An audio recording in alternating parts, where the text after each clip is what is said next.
Do you dream of fairies and princesses? Then you've come to the right place. Welcome to Disney Coast to Coast.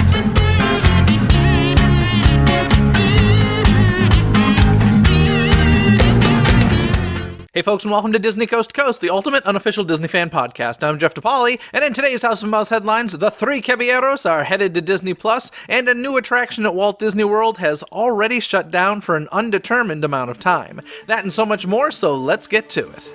Hear the latest news from the Walt Disney Company in today's House of Mouse headlines. Just a couple of weeks ago, on September 29th, 2019, the Disney Skyliner opened at Walt Disney World, offering guests a new option to travel between Epcot, Disney's Hollywood Studios, and surrounding resorts. Unfortunately, soon after opening on Saturday, October 5th, 2019, the Disney Skyliner ran into some big problems. Gondolas crashed into each other, causing the transportation system to shut down. Some guests were stuck on the Disney Skyliner for up to 3 hours. Disney is dealing with guests individually, but some have posted on social media that they received park hopper tickets and gift cards for this inconvenience. Disney's official statement says, "We have a team diligently looking into the cause of last night's malfunction on the Epcot line of the Disney Skyliner. We have been in contact with the guests, many of whom were on the Skyliner for more than 3 hours, until we were able to restart the system. We express our sincere apologies for the inconvenience and continue to work with each guest individually." End quote. This is obviously really bad news and a PR nightmare for Disney, but thankfully no individuals were seriously hurt. There's no word as to when the Disney Skyliner will reopen, but I personally hope it's a really long time from now after an insane amount of safety precautions have been taken. I said before it opened that I would never ride the Disney Skyliner. I now reiterate that I will never ride the Disney Skyliner. I understand that accidents happen. I just hope any I'm involved in don't include being dangled up high in the air.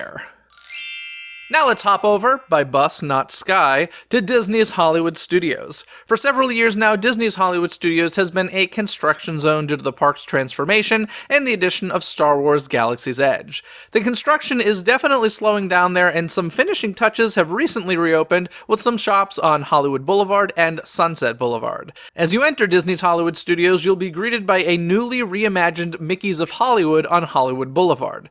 Keystone Clothiers and Legends of Hollywood recently reopened their doors as well. Over in Epcot, Coral Reef Restaurant will be offering a commemorative menu to celebrate the 30th anniversary of Disney's animated classic, The Little Mermaid.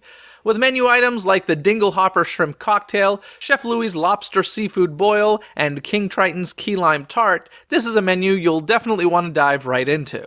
When you dine there, you'll also be able to take home a beautiful commemorative menu. This limited-time menu will be available starting October 19th. I always find it funny when movies featuring favorite aquatic characters are honored by being served as seafood in a restaurant. Even as a child, this weirded me out, as I'll always remember a Legal Seafoods restaurant being located next to the New England Aquarium in Boston. Come on, kids, learn about and fall in love with these sea creatures, then eat them. The irony is priceless.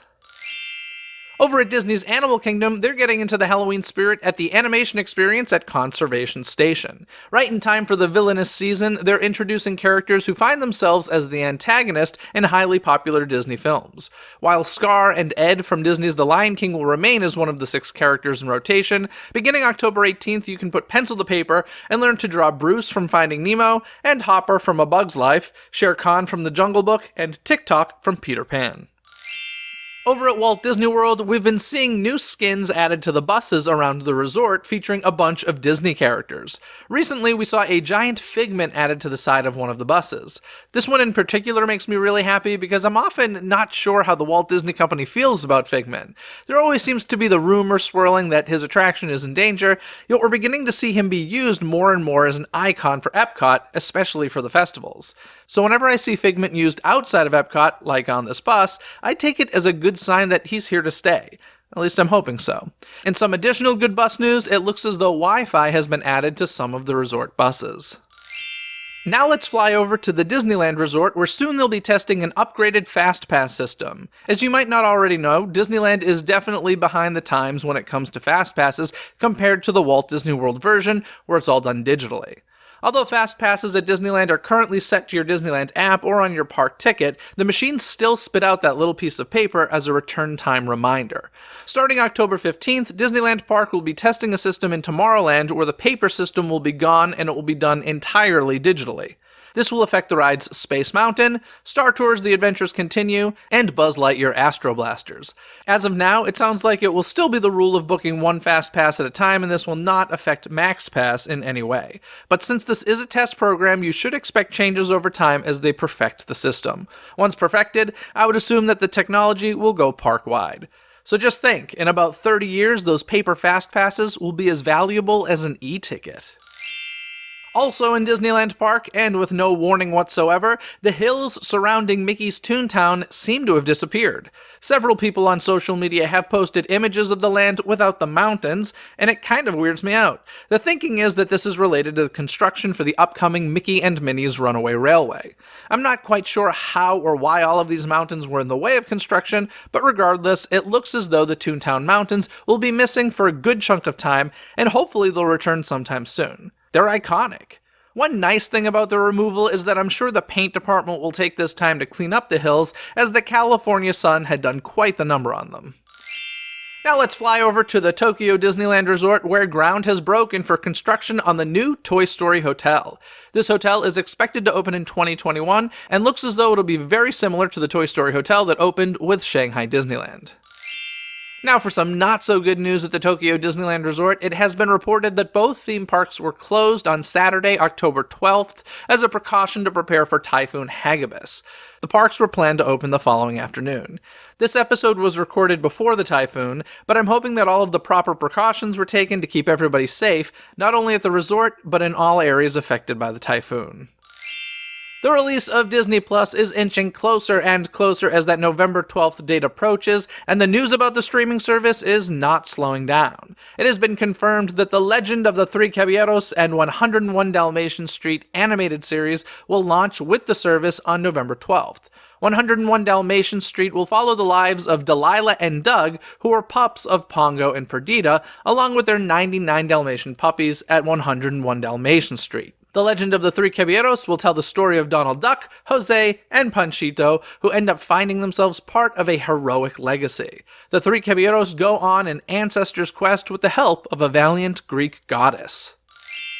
Dwayne Johnson is also in the news related to Disney Plus for a series that he'll be producing called Behind the Attraction. There will be 10 one-hour-long episodes taking us behind the scenes of some of our favorite Disney parks attractions. This sounds exactly like the kind of stuff I was hoping to get from Disney Plus, so keep bringing it. And I hope they don't forget about all of those TV specials and series they already have in their archives featuring similar material. Let's hope they all see the light of day as well. Executive producer Dwayne Johnson had this to say. Since 1955, when Disneyland first opened its doors, the rides and attractions have been impacting generations in such a fun and magical way around the world. This first-of-its-kind series will bring you behind the scenes to experience and celebrate how these beloved attractions creatively came to be. Hope to make Walt and the Mouse House proud with this one." End quote. I have to disagree with Dwayne on one thing here. Calling it our first-of-its-kind series seems a bit inaccurate. Now, I haven't seen the series, so perhaps he's right, but it sounds a lot like the behind-the-scenes access Walt used to give us on the Disneyland television series. In either case, I'm excited to check out Behind the Attraction. Speaking of Dwayne Johnson, this past week Disney released a trailer for the movie he'll be starring in with Emily Blunt, Jungle Cruise. If I had to guess, I would guess that the Jungle Cruise attraction will be the first ride featured in the Behind the Attraction Disney Plus series.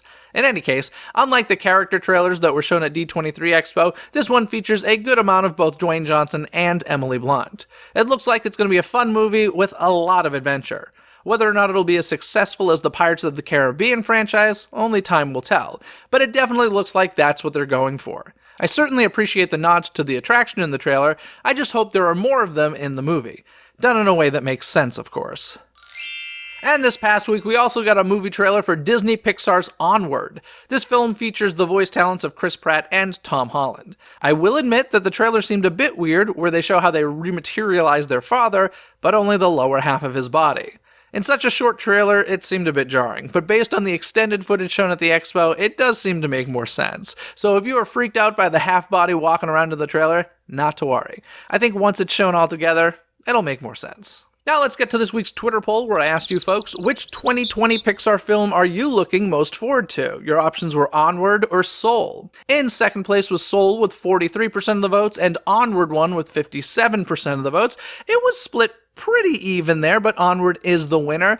I'm more excited for Soul, but most of the footage we've seen so far has been for Onward, so I guess it makes sense. Do you agree with the results of this Twitter poll? Make your voice heard by following Disney CTC on Twitter and taking part in the Twitter poll every week. That's Dizney CTC on Twitter. In addition, all of our social media, including Instagram and Facebook, you can find us with the handle DisneyCTC. And folks, don't forget to leave those 5-star ratings and reviews on Apple Podcasts so that you can help other Disney fans find the show more easily.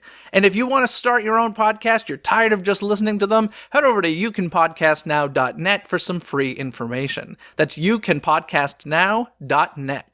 This episode of Disney Coast to Coast was produced by Philip Elke, who has supported the show through Patreon. If you'd like to become a DCTC producer or gain other rewards including early access to episodes, live stream Q&As, and more, information can be found at patreon.com/DisneyCTC. That's patreon.com/DIZNEYCTC. Other than that, folks, have a magical day. Bye!